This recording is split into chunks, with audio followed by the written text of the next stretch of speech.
Hello friends, आज की इस वीडियो में मैं गीता शेखावत आपका फिर से स्वागत करती हूँ। तो दोस्तों, जैसे कि हम पिछले 3-4 दिनों से जो है वो मेजर्स ऑफ वेरिएबिलिटी ही पढ़ रहे हैं और उसमें हमने 3 मेथड्स जो हैं वो कवर कर लिए हैं। आपका रेंज कर लिया है हमने, क्वार्टाइल डेविएशन कर लिया है, मीन डेविएशन कर लिया है और आज हम करने जा रहे हैं स्टैंडर्ड डेविएशन।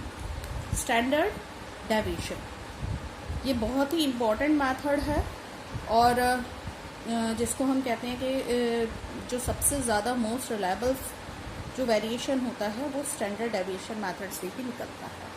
ठीक है, इसीलिए इसे क्या कहते हैं, प्रमाणिक विचलन भी कहते हैं। ठीक है, प्रमाणिक विचलन। ठीक है, और इसको मानक विचलन भी कहते हैं क्योंकि ये जो है प्रमाणित है। ठीक है, एक तरीके से हम कहते हैं कि जो मानक हैं उनके अनुरूप बिल्कुल सही है, तो इसीलिए इसे स्टैंडर्ड डेविएशन कहा जाता है या मानक विचलन भी इसको कहते हैं। तो चलिए जान लेते हैं इसके बारे में कि आखिर पहले ये है क्या। तो जैसे हम पहले भी कर चुके हैं कि जो हमने लास्ट वेरिएशन किया था मीन डेविएशन, उसके अंदर मैंने आपको बताया भी था कि हमारी मीन डेविएशन के अंदर हम हर एक जो स्कोर होता है उसको इम्पोर्टेंस देते हैं, लेकिन उसके अंदर जो कमी थी वो कमी क्या थी कि हमने उसके अंदर जो साइन थे हमारे, चाहे नेगेटिव साइन हो चाहे पॉजिटिव साइन हो, उसको हमने इग्नोर कर दिया था। यानी मॉडुलस के अंदर हमने उन सभी को पॉजिटिव मान लिया था। ठीक है, तो इसीलिए उस कमी को जो है वो इसके अंदर दूर किया गया है और ये मेथड जो है वो इसीलिए सबसे इम्पॉर्टेंट मेथड और यूजफुल मेथड वेरिएबिलिटी का कहलाता है। ठीक है, क्योंकि इसका इस्तेमाल जो है वो जो हमारी निष्कर्ष निकालने के लिए हम इसी विचलनशीलता का प्रयोग करते हैं, क्योंकि ये सबसे अधिक विश्वसनीय है और इससे सबसे अधिक एक्यूरेट रिजल्ट हमारे पास आता है। ठीक है, अब बात कर लेते हैं ये जो प्रमाणिक विचलन है इसके जन्मदाता कौन है, कार्ल पियर्सन। ठीक है, कार्ल पियर्सन जो है वो इसके जन्मदाता है, उन्होंने ही इस मेथड को प्रोफाउंड किया है। जो प्रमाणिक विचलन है उसको एक सिंबल से डिनोट किया जाता है, इस सिंबल से। ठीक है, इसको इस तरीके से, ये सिंबल है, इसको बोला जाता है सिग्मा।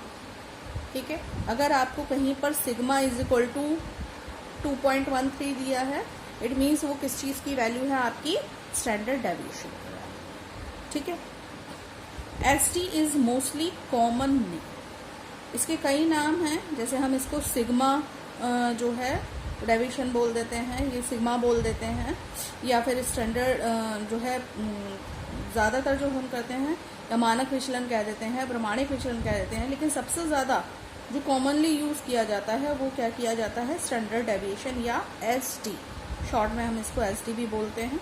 ठीक है, ये सबसे ज़्यादा, क्योंकि एक्यूरेट इससे वेरिएबिलिटी निकलती है। ठीक है, और इसके अंदर जो है ये मैथमेटिकल पॉइंट ऑफ व्यू से बिल्कुल सही है, इसीलिए इसे मोस्ट रिलायबल वेरिएबिलिटी भी कहा जाता है, क्योंकि इससे जो वेरिएबिलिटी निकलती है वो सबसे अधिक विश्वसनीय होती है as compare to other 3 methods. ठीक है, तो इसीलिए ये सबसे अधिक विश्वसनीय विधि है जो है विचलनशीलता ज्ञात करने की। इसीलिए इसका यूज जो है वो रिसर्च और एक्सपेरिमेंटल वर्क के लिए भी इसी का यूज़ किया जाता है, इसी वेरिएबिलिटी का यूज़ किया जाता है। ठीक है, तो अब चलिए जान लेते हैं कि इसका अर्थ क्या है। ठीक है, ये तो है कुछ इसकी कैरेक्टरिस्टिक्स आप बोल सकते हो। ठीक है, तो अब ये है इसका अर्थ क्या है। तो देखिए, दिए हुए प्राप्तांकों के मध्यमान से प्राप्तांकों के विचलनों के वर्गों के मध्यमान का वर्गमूल ही प्रमाणिक विचलन है। ठीक है, अगर हम बात करें मध्यमान विचलन की, तो मध्यमान विचलन में हमने क्या किया था, यहाँ तक हमने किया था कि हमने क्या किया था कि जो हमारे पास प्राप्तांक थे उन प्राप्तांकों का हमने मध्यमान निकाला था। ठीक है, और फिर मध्यमान से हमने क्या किया था, जो हमारे पास मध्यमान आया था और उससे हमने जो हमारे स्कोर्स दिए हुए थे उसके हमने क्या निकाले थे, विचलन निकाले थे, यानी डी निकाला था। तो यहाँ तक तो इसमें विधि सेम ही है। इसके बाद इसके अंदर हम क्या करते हैं कि मीन डेविएशन के अंदर हमने क्या कर दिया था, उसको मॉडुलस में डाल दिया था, तो हमारी वैल्यूज पॉजिटिव हो गई थी सारी। लेकिन इसके अंदर हम ऐसा नहीं करते हैं। इसके अंदर हम क्या करते हैं कि जो हमारे पास विचलन आए हैं उनके हम वर्ग कर देते हैं, ठीक है, यानी इसकी स्क्वायरिंग कर दी जाती है। और उस स्क्वायरिंग करने के बाद फिर क्या निकाला जाता है, उनका मध्यमान निकाला जाता है। यानी जो हमारे पास d का स्क्वायर आया है उसको हम किससे डिवाइड करते हैं, n से डिवाइड करते हैं, तो हमारा क्या निकलेगा, जो विचलन है उनके वर्गों का मध्यमान निकलेगा। और फिर उस मध्यमान का हम क्या करते हैं, वर्गमूल निकालते हैं, यानी स्क्वायर रूट निकालते हैं, और वही क्या कहलाता है, आपका प्रमाणिक विचलन कहलाता है। ठीक है, तो इसके अंदर ये जो आपका मीनिंग है यही बता रहा है कि इसके अंदर आपको करना क्या है। ठीक है, तो सबसे पहली चीज आपको जो स्कोर्स हैं उनका आपको मीन फाइंड आउट करना है। मीन से आपको क्या करना है, इन स्कोर्स के विचलन देखने हैं, यानी इनके जो डेविएशन है वो निकालनी है। और उन डेविएशंस की हमें क्या करनी है, स्क्वायरिंग करनी है। और स्क्वायरिंग करने के बाद फिर हमें उसका मध्यमान निकालना है। ठीक है, यानी स्क्वायरिंग जो की है आपने उसको n से डिवाइड कर देंगे तो आपका वर्गों का मध्यमान आ जाएगा। और फिर हम उस वर्गों के मध्यमान का क्या निकालेंगे, वर्गमूल निकालेंगे, यानी स्क्वायर रूट निकालेंगे, और वही हमारी क्या कहलाएगी, स्टैंडर्ड डेविएशन की वैल्यू कहलाएगी। ठीक है, तो चलिए इसको जो है एक इसमें आगे देख लेते हैं कि इसको कैलकुलेट कैसे किया जाता है। ठीक है, सबसे पहले हम बात करेंगे अनग्रुप्ड डाटा की। ठीक है, अनग्रुप्ड डाटा यानी इंडिविजुअल सीरीज। इंडिविजुअल सीरीज के अंदर क्या दिया होता है, आपको केवल x दिया होता है। ठीक है, तो अनग्रुप्ड डाटा के अंदर हम किस तरीके से SD की वैल्यू को फाइंड आउट करेंगे वो देख लेते हैं। तो पहले इसके स्टेप्स देख लेते हैं। सबसे पहले देखिए हमें क्या करना है कि जो हमारे पास x की वैल्यूज दी है हमें उनका टोटल करना है, जिसको हम क्या कहते हैं, समीशन ऑफ x कहते हैं। ठीक है, देन हमारे को क्या करना है, n क्या होगा, जो भी आपको टोटल नंबर ऑफ x की वैल्यूज हैं, यानी x total number of x कितने हैं आपके, तो उनको आप काउंट कर लेंगे 1 बाय 1 और वही आपकी क्या हो जाएगी, n की वैल्यू हो जाएगी। तो कई बार क्वेश्चन में n की वैल्यू गिवन भी होती है और कई बार नहीं भी गिवन होती है। ठीक है, नेक्स्ट थर्ड स्टेप में आपको क्या करना है, मीन फाइंड आउट करना है। तो मीन आपको पता ही है, summation of x upon n, summation of x upon n कर देंगे तो आपके पास क्या आ जाएगी, मीन की वैल्यू आ जाएगी। देन आपको क्या करना है, फाइंड d फॉर डेविएशन। ठीक है, और डेविएशन आपको पता ही है कि मध्यमान से x की दूरी देखनी है, यानी x माइनस m। ठीक है, देन फिफ्थ स्टेप में आपको क्या करना है, डेविएशन के बाद जैसे हमने यहाँ पर इसमें देखा था कि विचलन के बाद आपको क्या करना है, वर्ग। तो यानी अब हमें d हमने निकाल लिया, इसके बाद हम फाइंड आउट करेंगे d स्क्वायर यानी d का वर्ग। ठीक है, तो d का वर्ग का मतलब क्या है, d स्क्वायर का मतलब क्या है, d इंटू डी। ठीक है, नेक्स्ट सिक्स स्टेप में find total of d square. हमारे पास जो d स्क्वायर की वैल्यूज आएंगी उन सभी का हमें टोटल करना है, which is equal to summation of d square. ठीक है, नेक्स्ट स्टेप में हमें फाइंड आउट करना है summation of d square upon n। ठीक है, यानी अब हमने क्या किया, वर्गों का मध्यमान, वर्ग का मध्यमान निकाल लिया, तो summation of d square upon n। और लास्ट स्टेप में हमें क्या करना है, प्रमाणिक विचलन। ठीक है, प्रमाणिक विचलन के लिए हमें क्या करना है, वर्गमूल। ठीक है, तो वर्गमूल यानी स्क्वायर रूट निकालना है। स्क्वायर रूट किसका, summation of d square upon n, यानी ये जो वैल्यू हमारे पास यहाँ आएगी इसका आपको स्क्वायर रूट फाइंड आउट करना है। और स्क्वायर रूट फाइंड आउट करने के बाद जो भी आपके पास रिजल्ट आएगा वही क्या होगी, आपकी स्टैंडर्ड डेविएशन की वैल्यू होगी। ठीक है, अब देख लेते हैं इसमें कि एक क्वेश्चन के माध्यम से देख लेते हैं। जैसे यहाँ पर आपको दिया हुआ है कि find standard deviation from the following data. ठीक है, तो यहाँ पर आपको ये स्कोर्स दिए गए हैं 15, 10, 12, 18, 17, 25, 13, 8, 16 और 6। और यहाँ पर आपको जो है वो n इज इक्वल टू 10 दिया हुआ है। n इज इक्वल टू 10 दिया है, इट मीन्स ये कितने हैं, नंबर ऑफ स्टूडेंट्स 10 है। तो आप काउंट भी कर लेंगे तब भी देखिए 1, 2, 3, 4, 5, 6, 7, 8, 9, 10। ठीक है, तो चलिए स्टेप बाय स्टेप इसको कर लेते हैं।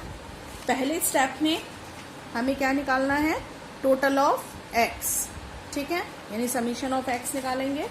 तो यहाँ पर देखिए हमने इस तरीके से आपको एक टेबल फॉर्म करना है, ठीक है। इस टेबल में आप फर्स्ट कॉलम के अंदर क्या लिख लेंगे, सारे एक्स की वैल्यूज लिख लेंगे सीक्वेंसली, ठीक है। पहले 6, 8, 10, 12, 13, 15, 16, 17, 18 और 25 ये हमने सारी वैल्यूज लिख ली हैं असेंडिंग ऑर्डर में, ठीक है।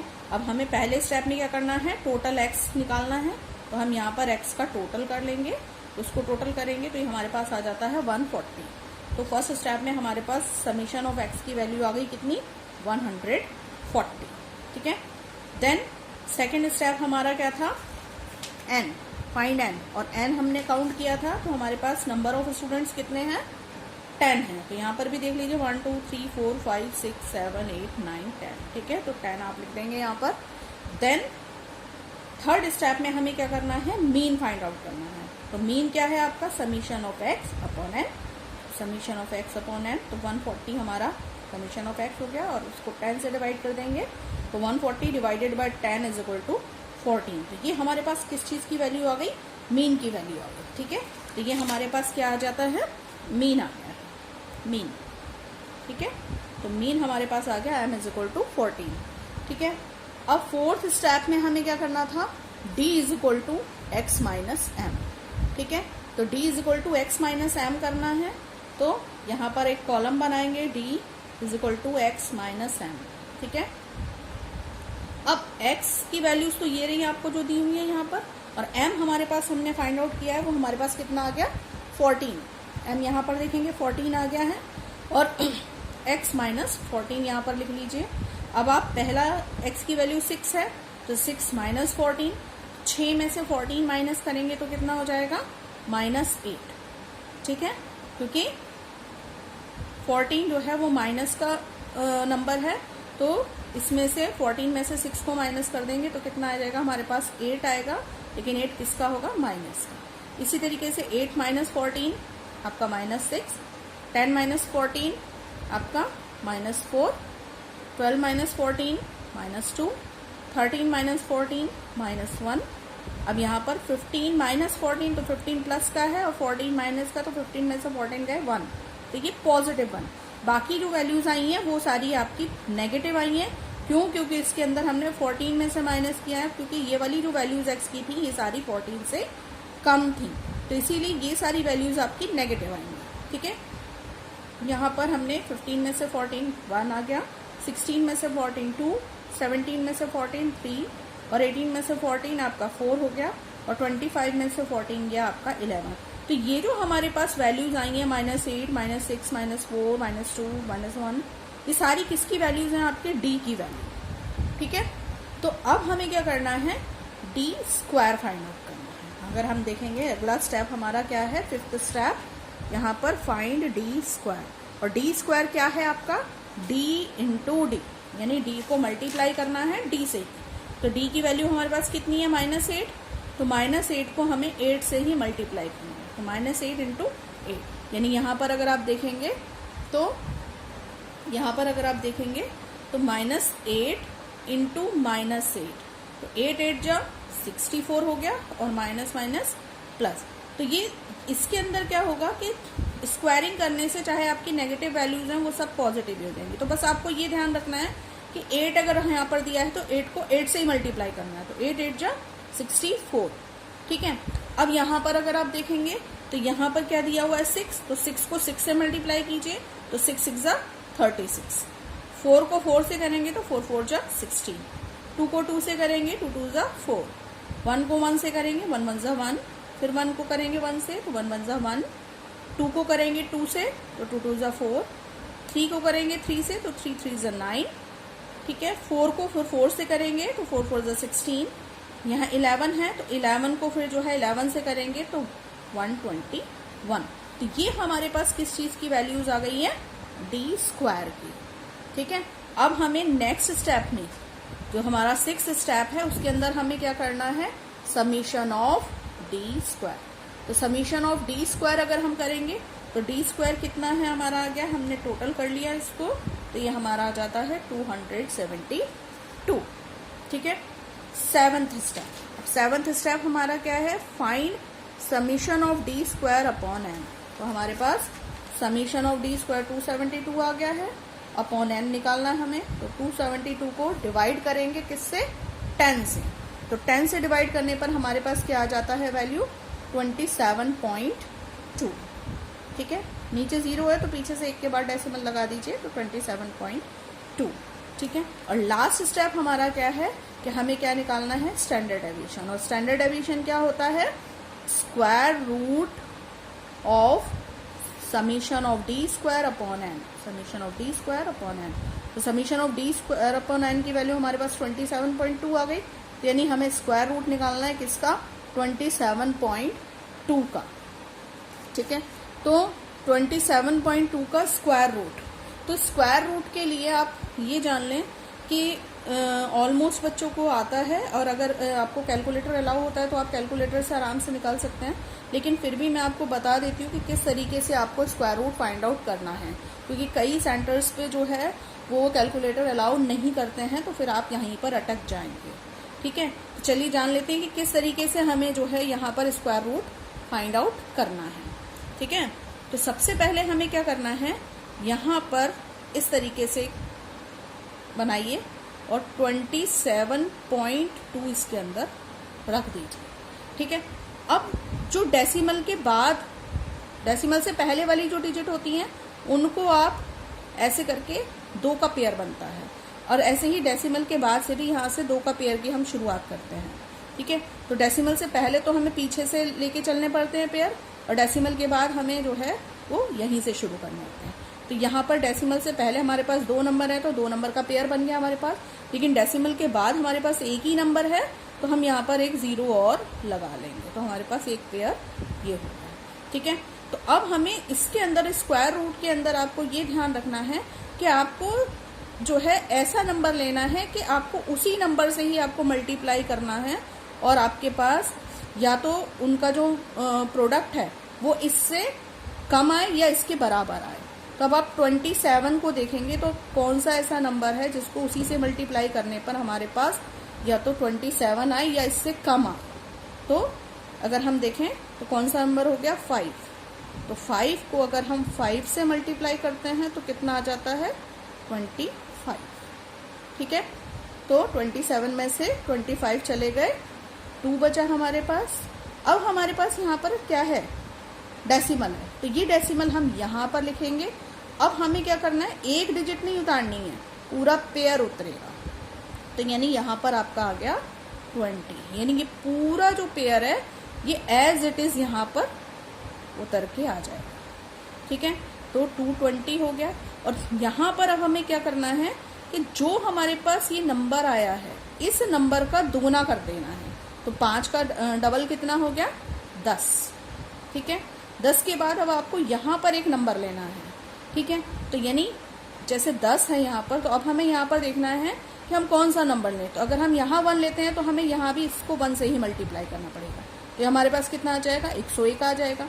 ठीक है, अब अगर हम यहाँ पर लेते हैं 102 और इसको 2 से हमें मल्टीप्लाई करना है, यानी यहाँ पर जो नंबर लेंगे वही उसी से मल्टीप्लाई करना है। तो 102 को हम 2 से करेंगे तो 2 2 4 0 और 2 1 2। तो हमारे पास कितना आ गया, 2 204। ठीक है, तो यानी यहाँ पे हमने क्या लिया, 2 लिया। ठीक है, तो आप जो है इसको फिर कर लीजिए। यहाँ पर आप देखेंगे तो आपके पास कितना बचा, 220 में से 204 माइनस कर देंगे 16। डेसिमल आपका है ही है, अब पेयरिंग में आपके 2 0 उतरेंगे। अब फिर आपके पास जो नंबर है वो कितना है, 52। पॉइंट नहीं देखेंगे, 52। तो 52 का डबल कितना हो जाएगा, 104।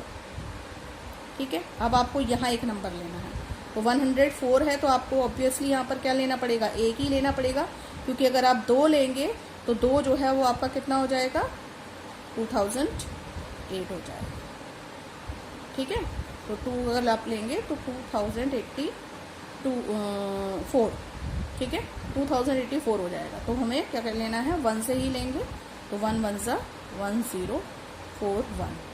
ठीक है, तो यहाँ तक आप छोड़ दीजिए, 2 डेसिमल प्लेस तक आपने निकाला है और आपके स्क्वायर रूट के अंदर 1 डेसिमल प्लेस तक ही था, तो यानी हमारी स्क्वायर एसडी की जो वैल्यू है वो कितनी आ जाएगी, 5.21 हमारे पास आई है।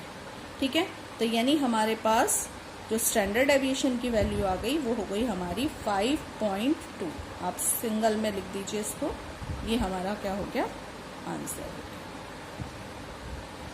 आई होप आपको समझ आया होगा जो मैंने समझाया है, और आप इससे रिलेटेड क्वेश्चन भी जो है वो कर सकते हैं। यहाँ पर देखिए मैंने एक क्वेश्चन भी आपको दिया है इसी से रिलेटेड, इसी मेथड से रिलेटेड। इसमें आपको जो है एसडी निकालना है और ये आपको स्कोर्स दिए गए हैं, और यहाँ पर आपको जो है इसका आंसर भी मैंने मेंशन किया है। तो आप जो है इसको घर पे करके देखें, और वीडियो आपको कैसा लगा मुझे अपने कमेंट बॉक्स में लिखकर ज़रूर बताएं। और जो मेरी नेक्स्ट वीडियो है उसमें मैं आपको बताऊंगी कि स्टैंडर्ड डेविएशन ग्रुप्ड डाटा के अंदर किस तरीके से फाइंड आउट किया जाता है। तो होप आपको वीडियो अच्छी लगी होगी। Thank you, have a nice day.